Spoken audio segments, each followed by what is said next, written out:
Hello Nash ကပါကျွန်မဒီနေ့ Rosemary Essential Oil ထုတ်ပါမယ်ရှင်အရင်ဦးဆုံးကျွန်မက Rosemary တွေကိုစိုက်ထားတာရှိတော့အဲ့ဒါကိုပဲအသုံးပြုပါတယ်ပြီးတော့မှကျွန်မနည်းနည်းအချောက်လန်လိုက်တယ်ပေါ့နော်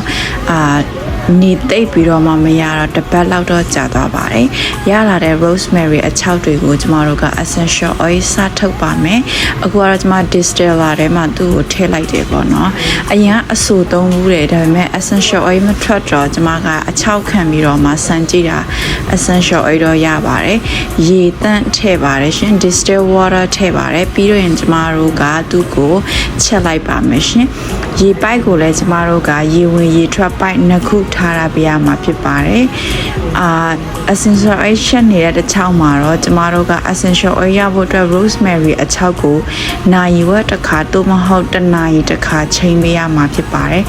ဒီဘက်ကအရေးကြီးကတော့ hydrosol ဖြစ်ပြီးတော့မှဟိုဘက်ကတော့ essential oil ပါနည်းနည်းလေးပဲရတာဖြစ်ပါတယ်ဒါတော့ကျမ9ချိန်တောင်လဲခဲ့ပါတယ်ကျေးဇူးပါ